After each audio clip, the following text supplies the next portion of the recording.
हमारे साथ जो शख्सियत हैं और शख्स जो है वो अपना नाम खुद के साथ शुरू करेंगी बोलना। मेरे लिए ये हमेशा फैसिनेशन रहा कि मैं उन लोगों से मिलूं जिन्होंने वाइकिंग्स के देश देखे हैं, जिन्होंने तोतानाम सनाड के जगह देखी हैं, या जिन्होंने वो देखी हैं जहाँ पठान किस तरीके से गांधी को मारते हैं और गांधी के साथ खड़े होते हैं। तो उन देशों में आप रही हैं और आपने बहुत सारी चीज़ें कह दी कि किस तरीके से सफाई वो हमारी तरफ से देख रहे हैं, लाइफ स्टाइल हमारी तरफ से जीते हैं। और ये कोरोना के काल में जिस पर आपने किताब आई है, इस कोरोना काल ने पूरे हिंदुस्तान की व्यवस्था को, बाहर जूते छोड़ने को बताया कि कोरोना में अगर जीना है, इस तरह की स्थिति में जीना है, तो हमें इंडियन से सीखना चाहिए।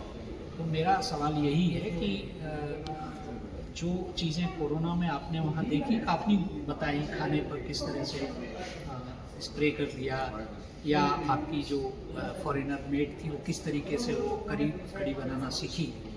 तो ऐसी कल्चरल राजदूत, और आप ऐसी जगह से आती जो खुद ही इतना कल्चरल एरिया है, चतरा से आती है। और चतरा बोलने से हमें जो चीज़ समझ में आती है कि चाईबासा है। और तो आप हमारे दर्शकों को बताएं कि किस तरह से आपने किताब लिखी और जो कल्चर के हिसाब से वर्ल्ड में हमारी इंटरेक्शन किस तरह से। जी बहुत बहुत धन्यवाद। मेरा नाम अंजू रंजन है। मैं भारतीय विदेश सेवा की 2002 बैच की अधिकारी हूँ और कोरोना के दौरान मैं जोहानिसबर्ग में पोस्टेड थी और उसी दौरान मैंने एक राजनयिक की कोरोना डायरी लिखी, जिसमें मेरे जोहानिसबर्ग के 2 वर्ष जो कोरोना के काल के थे उसका वर्णन है।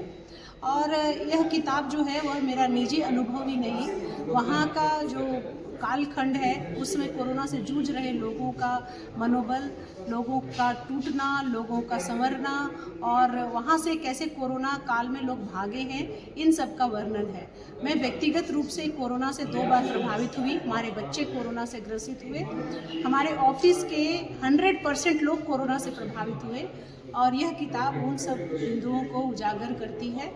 जैसा आपने कल्चरल कनेक्शन की बात कही, तो भारत के कल्चर को पूरे विदेश में, पूरे विश्व में सराहा जाता है। खास करके हमारी जो आदतें जो हमें बचपन से लगाई जाती है, हाथ धोकर खाना खाना, हाँ, शौच के बाद हाथ धोना और पूजा के पहले चप्पल उतारना, घर के बाहर, घर के अंदर बिना चप्पल के प्रवेश करना और एक दूसरे को बिना छुए हुए नमन करना, यह एक बहुत बड़ी आदत है जो कोरोना में एक दूसरे का बचाव का कारण बनी और संक्रमण को कम करने में मदद किया।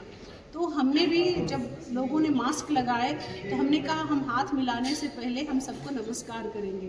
तो यह भारतीयता को कोरोना ने एक और भी प्रूव किया कि भारतीय जो तौर तरीके हैं, कल्चर है, वह कोरोना टाइम में पूरे विश्व में अपनाया गया और यह हमारे लिए बहुत ही गर्व और संतोष का कारण है कि हमारी जो पद्धति है वो सटीक है, ऐसा देखकर हमें लगता है।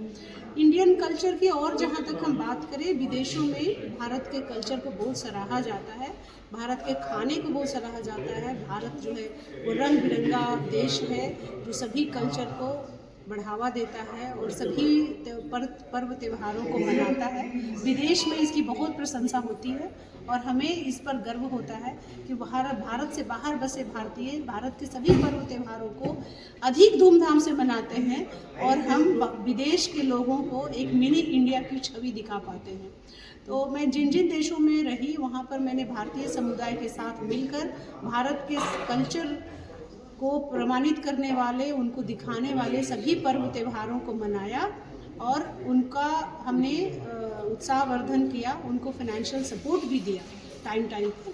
और मुझे बहुत खुशी है कि मैं भारत के कल्चरल एम्बेसडर और भारत के जो राजनयिक के तौर पर मैं उनके cultural, you can say awakening और कल्चरल संवर्धन का हिस्सा रहे। कोरोना टाइम भी हमें इन सब कल्चरल संवर्धन के लिए हमें रोक नहीं पाया और हमने बढ़ चढ़कर सभी कार्यक्रमों किया। खास करके कोरोना काल में हमने एक कार्यक्रम किया जिसमें महात्मा गांधी के टॉल्स्टाई फार्म को रिवाइव करने के बाद वहाँ से हमने 75, चूँकि महात्मा गांधी का हम लोग 150वां जन्मदिन मना रहे थे, तो 2022 में उस दौरान हमने 150 भारतीयों को लेकर के टॉल्स्टाई टू फिनिक्स एक बस यात्रा का आयोजन किया, जिसमें महात्मा गांधी जिन जिन जेलों में रहे थे उन सब जेलों में उनकी प्रतिमाओं पर माल्यार्पण किया और वहाँ के लोगों को बताया कि महात्मा गांधी ने मानवाधिकारों के लिए, चाहे वो ब्लैक हो चाहे वो भारतीय हो, उनके लिए काफ़ी काम किया। तो मेरे लिए ये जो साल हैं कोरोना होने के बावजूद काफ़ी संतोष देने वाले और काफ़ी प्रिय वर्ष हैं कि इसमें मैं भारत के सांस्कृतिक संवर्धन और लोगों को कोरोना से बचाने के लिए काफ़ी प्रयास कर सकी। आपका बहुत बहुत धन्यवाद, आपके चैनल का भी बहुत बहुत धन्यवाद, जिनके माध्यम से मेरी ये किताब दुनिया के ही नहीं भारत के भी बहुत सारे बड़े वर्ग तक पहुँचे और लोग हमारी किताब को पढ़ें। किताब का नाम है एक राजनयिक की कोरोना डायरी, जो जोहानसबर्ग के मेरे 2 वर्षों के कोरोना टाइम में लिखी गई है, 2020 से 2022 तक। मैं आशा करती हूँ कि आप इस किताब को पढ़ेंगे और आपको अच्छा लगेगा। जी बहुत बहुत धन्यवाद, थैंक यू। धन्यवाद। एक फोटो मेरे ले लो, स्टिल फोटो हो गया ना? हो गया।